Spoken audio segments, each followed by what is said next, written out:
السلام علیکم ورحمۃ اللہ وبرکاتہ۔ بسم اللہ الرحمن الرحیم۔ پہلے آپ ایک ویڈیو کو سماعت فرما لیجئے، پھر اس کے بعد آگے میں کلام کرتا ہوں۔ شیر نیپال کم پڑھے لکھے عالم کا نام نہیں، بلکہ نیپال میں سب سے بڑے عالم غیب کا نام شیر نیپال۔ نعرہ تکبیر، نعرہ رسالت، مسلک اعلی حضرت فیضان حضور شیر نیپال، یادگار حضور شیر نیپال، فیضان حضور برکاتی میاں۔ جی آپ نے دیکھا، یہ ہے مفتی غلام جیلانی ازہری صاحب۔ ابھی کچھ دنوں پہلے یہ عالم اور غیر عالم کا فرق بتا رہے تھے، تعلیم دے رہے تھے لوگوں کو، اور ابھی یہ خود ایک گمراہی کا دروازہ کھول بیٹھے ہیں۔ انہوں نے مفتی غلام جیلانی ازہری صاحب نے شیر نیپال پتہ ہے کن کو کہتے ہیں؟ شیر نیپال مفتی محمد جیش صدیقی برکاتی رحمۃ اللہ تعالی علیہ کو انہوں نے نیپال کے سب سے بڑے عالم غیب کا اطلاق کیا ہے، یعنی عالم غیب کہا ہے۔ کیا یہ ان کا جملہ یہ درست ہے؟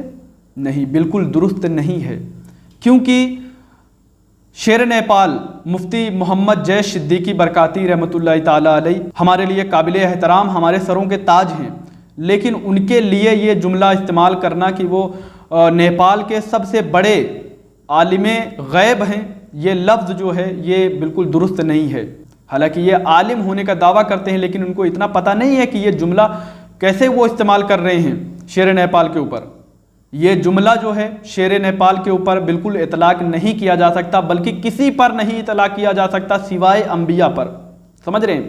انبیاء کے علاوہ کسی پر عالم غیب کا اطلاق نہیں کیا جا سکتا، اور عالم الغیب تو رسول اللہ صلی اللہ تعالیٰ علیہ وسلم پر بھی نہیں اطلاق کیا جا سکتا، انبیاء پر بھی اطلاق نہیں کیا جا سکتا، وہ صرف اور صرف خاص اللہ تبارک و تعالیٰ کے لیے ہے عالم الغیب۔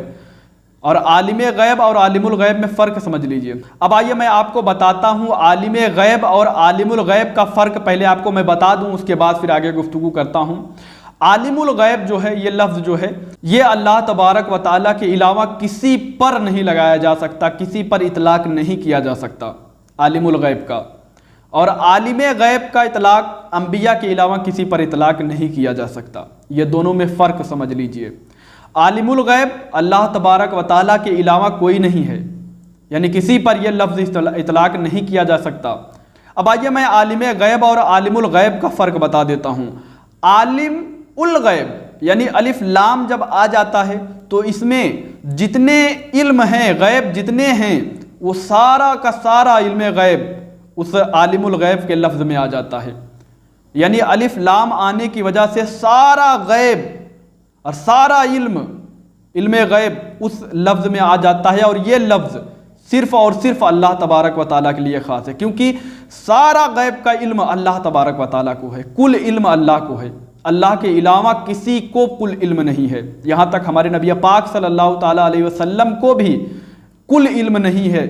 اب آئیے عالم غیب کا۔ عالم غیب، غیب کا عالم، غیب کا جاننے والا، یہ انبیاء کے لیے خاص ہے۔ عالم غیب انبیاء کے لیے خاص ہے، کیونکہ اللہ تبارک و تعالیٰ نے قرآن پاک میں کئی آیتیں یعنی اس تعلق سے ہیں کہ اللہ تبارک و تعالیٰ نے فرمایا کہ یعنی اللہ چن لیتا ہے اپنے رسولوں میں جسے چاہتا ہے، اسے غیب عطا کرتا ہے، تو اس لیے عالم غیب انہیں کہا جا سکتا ہے، لیکن کل علم اللہ کو ہے، اس لیے عالم الغیب اللہ ہے، عالم غیب انبیاء ہیں۔ اب آئیے غیر نبی کو انہوں نے، مفتی غلام جیلانی ازہری صاحب نے غیر نبی کے لیے عالم غیب کا اطلاق کیا۔ اب میں ان سے سوال کرنا چاہتا ہوں کہ میرے حضور آپ اس کا جواب دیجئے کہ آج تک 1400 سال سے آج تک کسی نے غیر نبی کے لیے عالم غیب کا اطلاق کیا ہے تو بتائیے، لائیے وہ کتاب، لائیے وہ دلیل، سمجھ رہے ہیں کہ دکھائیے اس میں کہ کہیں پر یہ عالم غیب کا اطلاق غیر رسول پر یا غیر نبی پر اطلاق کیا گیا ہو، نہیں کیا گیا ہے۔ تو آپ نے وہ کیسے، آپ نے یہ لفظ کیسے اطلاق کر دیا غیر نبی پر؟ یعنی وہ روایات جو چلی آ رہی تھی آپ نے اس کو توڑ دیا، اس کی دھجیاں اڑا کر رکھ دی۔ آپ اپنے آپ کو عالم سمجھتے ہیں، کیا آپ سے بڑے بڑے عالم نہیں گزرے ہیں؟ اعلیٰ حضرت نے کبھی کسی غیر نبی کے لیے عالم غیب کا اطلاق کیا ہو تو لائیے دلیل۔ حضور تاج الشریعہ علیہ الرحمہ نے کہیں پر غیر نبی کے لیے عالم کا اطلاق کیا ہو تو لائیے دلیل۔ بڑے سے بڑے عالم دین کا میں نام لے سکتا ہوں، لائیے آپ دلیل، لائیے کسی بڑے سے بڑے عالم کے، کوئی بھی ایک عالم کا حوالہ لائیے، دکھائیے کسی نے غیر نبی کے لیے عالم غیب کا اطلاق کیا ہو تو بتائیے۔ عالم غیب صرف اور صرف انبیاء کے لیے یہ اطلاق ہو سکتا ہے، یہ انبیاء کو کہہ سکتے ہیں، اور عالم الغیب تو صرف اللہ کے لیے ہے۔ آئیے میں حوالہ دینا چاہتا ہوں کہ عالم غیب کا اطلاق رسول اللہ صلی اللہ تعالی علیہ وسلم کے لیے کیا گیا ہے۔ حوالہ لیجئے فتاوی فیض الرسول، یہ کن کی کتاب ہے پتہ ہے آپ کو؟ فقیہ ملت کی کتاب ہے، علامہ جلال الدین احمد امجدی علیہ الرحمہ کے کتاب ہے فتاوی فیض الرسول، جلد اول صفحہ نمبر 65 پر آپ دیکھ رہے ہوں گے، یہاں پر عالم غیب کا اطلاق کیا گیا ہے رسول اللہ صلی اللہ تعالی علیہ وسلم کے لیے۔ سمجھ رہے ہیں؟ عالم الغیب اللہ تبارک و تعالیٰ کے لیے خاص ہے۔ آپ کو حوالہ چاہیے، میں حوالہ دے رہا ہوں، فتاوی شارح بخاری جلد اول صفحہ نمبر 450، 451 اور 454 پر بھی کئی مسئلے پوچھے گئے ہیں عالم الغیب کے متعلق، آپ وہاں پر جا کے دیکھنا چاہیں تو دیکھ سکتے ہیں۔ تو پتہ چلا کہ عالم الغیب صرف اور صرف اللہ کے لیے ہے، اور عالم غیب رسول اللہ صلی اللہ علیہ وسلم یا انبیاء کے لیے ہے۔ اب میں کہنا چاہتا ہوں کہ لائیے کوئی ایسی دلیل دکھائیے مجھے کہ جہاں پر غیر نبی کو عالم غیب کا اطلاق کیا گیا ہو، نہیں کیا گیا ہے۔ تو آپ نے وہ روایات جو چلی آ رہی تھی آپ نے اس کی دھجیاں اڑا کے رکھ دی۔ اگر کوئی 2 4 10 میڈیسن کے نام جان لے، دواؤں کے نام جان لے، تو کیا اسے ڈاکٹر کہا جائے گا؟ بالکل نہیں کہا جائے گا۔ اگر اسے ڈاکٹر کہا جائے گا تو یہ ڈاکٹر کی توہین ہے۔ اگر کوئی 2 4 مسئلے 10 مسئلے جان لے تو اسے مفتی کہا جائے گا؟ بالکل نہیں کہا جائے گا، کیونکہ اس میں مفتیوں کی توہین ہے۔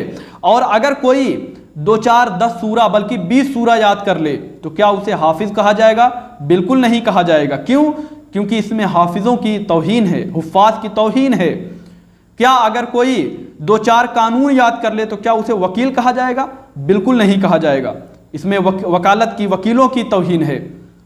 اسی طریقے سے اگر کوئی کچھ غیب کی خبریں جان لیتا ہو، اسے پتہ چل جاتا ہو اللہ کے عطا سے، اللہ کے بتائے سے، تو کیا وہ عالم غیب ہو جائے گا؟ بتائیں آپ، نہیں ہو سکتا۔ اس میں عالم غیب یعنی جن کو کہا جاتا ہے ان کی توہین ہے، یعنی انبیاء کی توہین ہے۔ تو آپ کیسے کہہ رہے ہیں شیر نیپال کو عالم غیب؟ اور آپ بتائیں، آپ نے شیر نیپال کو نیپال کے سب سے بڑے عالم غیب کہہ دیا، تو آپ اس لفظ سے آپ سمجھ رہے ہیں اس لفظ سے کیا پتہ چل رہا ہے؟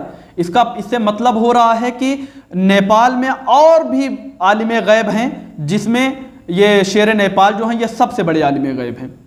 تو اور عالم غیب ہیں نا جس میں یہ سب سے بڑے عالم غیب ہیں، آپ نے کن کو آپ سمجھتے ہیں کہ عالم غیب ہیں؟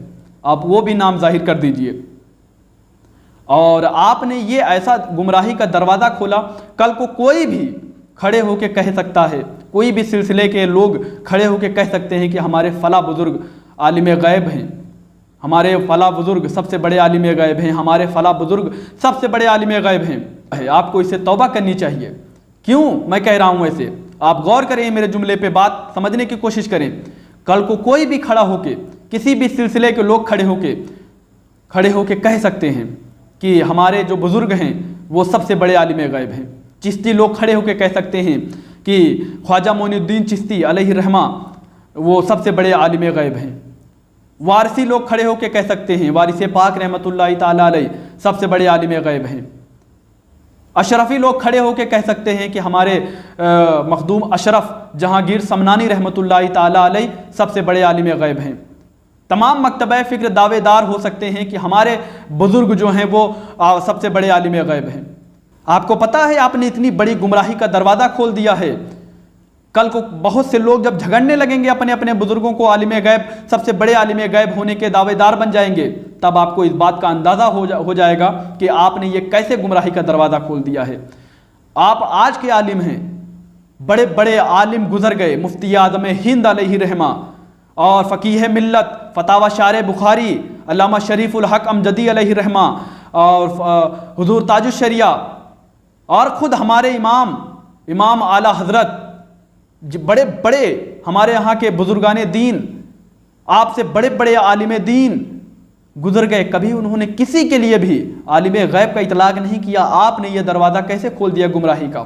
کل کو لوگ جھگڑنے لگیں گے اس لیے میں آپ سے کہنا چاہتا ہوں، بڑی مؤدبانہ گزارش کرنا چاہتا ہوں، اس سے آپ توبہ کریں۔ اور میں آپ کو یہ بتا دینا چاہتا ہوں کہ میں فوراً آپ پر یہ بات نہیں کر رہا ہوں، میں نے انتظار کیا ہے تقریباً 1 ہفتہ ہونے کو آیا ہے جب سے یہ مسئلہ مجھے پتہ چلا ہے، تب سے میں اس پر یعنی نظر رکھے ہوا ہوں کہ کہیں پر آپ ہو سکتا ہے توبہ کر لیں، وضاحت آپ کیا جائے، توبہ کر لیں آپ، لیکن مسلسل میں اس پر نظر رکھا ہوا ہوں، لیکن آپ کی کوئی وضاحت نہیں آئی۔ یہاں تک نیپال کے بڑے بڑے جو علماء ہیں انہوں نے آپ کی گرفت کی، لیکن آپ سے جواب چاہا، لیکن آپ پھر بھی جواب دینے کے لیے تیار نہیں ہے۔ میں آپ کو بتانا چاہتا ہوں نائب قاضی نیپال مفتی محمد شوکت علی مصباحی نقشبندی جنک پور دھام نیپال، انہوں نے بھی آپ کو یہ بات کہی اور اس پہ کہا کہ آپ اس سے توبہ رجوع کریں، لیکن ابھی تک آپ کی کوئی وضاحت نہیں آئی، آپ نے ابھی تک کوئی توبہ رجوع نہیں کیا ہے۔ تو بڑی انتظار کے بعد میں یہ آپ کے سامنے یہ بات کر رہا ہوں کہ آپ کو اس بات سے توبہ کرنی چاہیے، اور میں ان لوگوں پر حیرت زدہ ہوں اور میں ان مفتیوں پر بھی افسوس کرتا ہوں کہ جو چھوٹی چھوٹی غلطیوں پر عزت اڑانے پہ لگ جاتے ہیں، لیکن آج اتنی بڑی گمراہیت کا دروازہ کھولنے کے باوجود ان کے کانوں تک جوں تک نہیں رینگ رہی ہے، سمجھ رہے ہیں، جوں تک نہیں رینگ رہی ہے کہ یہ گمراہیت کا دروازہ کھول دیا گیا ہے، اس پر وہ کلام کریں، لیکن نہیں کر رہے ہیں۔ لیکن اگر کوئی ایک شعر کے متعلق اس کی وضاحت کرنے کے مطابق کہہ دے کہ یہ شعر جب پڑھا جائے تو لوگوں میں یعنی وضاحت کے ساتھ پڑھی جائے تو اس کی عزت اتارنے پہ لگ جاتے ہیں۔ ہمارے یہاں کے ایسے ایسے مفتی ہیں، لیکن ایک گمراہیت کا دروازہ کھولنے پر بھی میں نے مسلسل میں یہ دیکھ رہا ہوں کہ کوئی نہیں بول رہا ہے، اس گروپ سے کوئی نہیں بول رہا ہے۔ میں نام نہیں لینا چاہتا ہوں، آپ بہت اچھی طریقے سے سمجھتے ہیں۔ کیا یہ گمراہیت کا دروازہ کھولنا نہیں ہے؟ گمراہیت کا دروازہ اگر کھولنا ہے تو کیوں ان کی چپی اس بات پہ ہے؟ کس چیز کا انتظار کر رہے ہیں؟ ان کو ابھی تک خبر نہیں پہنچی ہے؟ افسوس ہے مجھے کہ اس چیز کی، اس بات کی ان کو خبر پہنچ گئی، لیکن اس گمراہیت کا ابھی تک ان کو خبر نہیں پہنچی۔ یقیناً مجھے پتا ہے ان تک خبر پہنچ چکی ہے۔ جب مجھ جیسے ناچیز تک یہ خبر پہنچ چکی ہے 1 ہفتہ پہلے سے، تو کیا ابھی تک ان تک یہ خبر نہیں پہنچی ہے؟ پہنچی ہے۔ اور میں آپ کو ایک بات اور بتاتا ہوں، یہ بات نائب قاضی نیپال نے بھی کہی ہے، میں انہی کی طرف سے یہ بات کہنا چاہتا ہوں کہ جتنے لوگوں نے، جب یہ مفتی غلام جیلانی ازہری صاحب نے یہ بات کہی تو جتنے لوگوں نے وہ بات سن کر نعرے لگائے، رضامندی ظاہر کی، ان پر بھی یہ توبہ کرنی چاہیے، ان کو بھی توبہ کرنی چاہیے، کیونکہ آپ نے ایک گمراہیت کے دروازے کھولنے پر رضامندی ظاہر کی ہے، آپ کو بھی توبہ کرنی چاہیے۔ بہرحال مجھ سے بولنے میں کسی قسم کی غلطی ہوئی ہو تو اللہ تبارک و تعالیٰ کی بارگاہ میں سچے دل سے توبہ کرتا ہوں، اور آپ لوگوں سے بھی معافی کا طلبگار ہوں کہ مجھ سے بولنے میں میرا لہجہ کڑک ہوا، مجھ سے بولنے میں غلطی ہوئی ہو تو آپ مجھے معاف کریں، اور اللہ تبارک و تعالیٰ سے میں سچے دل سے توبہ کرتا ہوں۔ استغفر اللہ ربی من کل ذنب واتوب الیہ۔ السلام علیکم ورحمۃ اللہ تعالیٰ وبرکاتہ۔